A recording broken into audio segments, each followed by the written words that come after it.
Hello.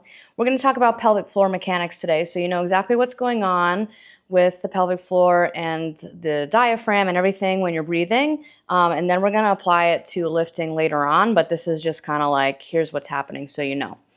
So we're going to just talk about this part for now. We'll get here eventually. So breathing, this is your pelvic floor, okay? So the top of the can is your diaphragm, that's up here.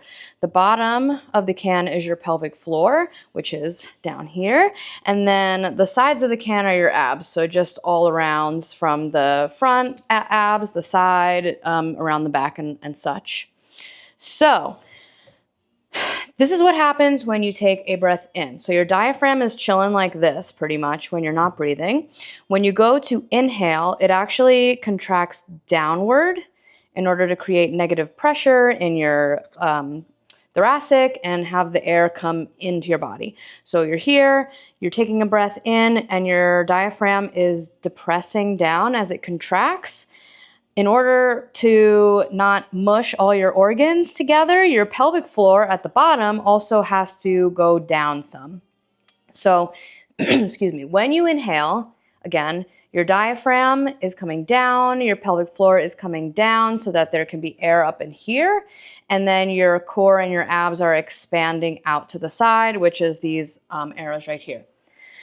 So that's part A. It's what happens when you're inhaling air in. Then basically everything happens in the opposite direction when you're exhaling air out. So since your diaphragm had contracted down to pull that air into the lungs, when you exhale, it's going back up. Your pelvic floor is also coming back up. So they're kind of going in tandem like so. And then your abs, you know, when you breathe in, comes out. When you breathe out, they come back together. So that's what's going on here.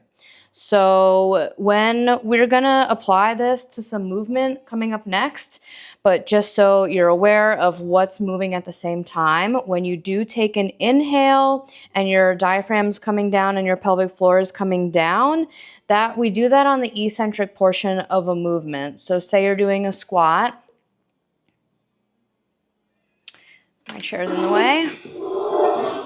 Okay.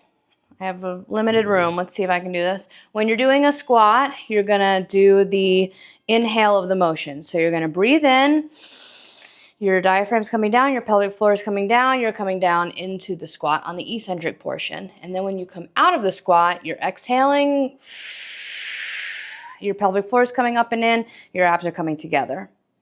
So we're gonna focus on that in the next couple videos. We're gonna do some just regular pelvic floor specific stuff so you can coordinate the breathing part of it first. And then once you feel like you have a good handle on those breathing mechanics, then we will apply it to eccentric and concentric portions of lifts. And then eventually we'll get up here, but don't worry about that yet. That's for heavy back squats, heavy deadlifts, things with higher velocity like jump roping, things where you're going to put a lot of pressure down from gravity or from weight or from really like a lot of intra-abdominal pressure, basically, like when you're lifting weights. So we'll get there, but we're going to start with this. And I just wanted to show you how it works so you know what the fuck's going on.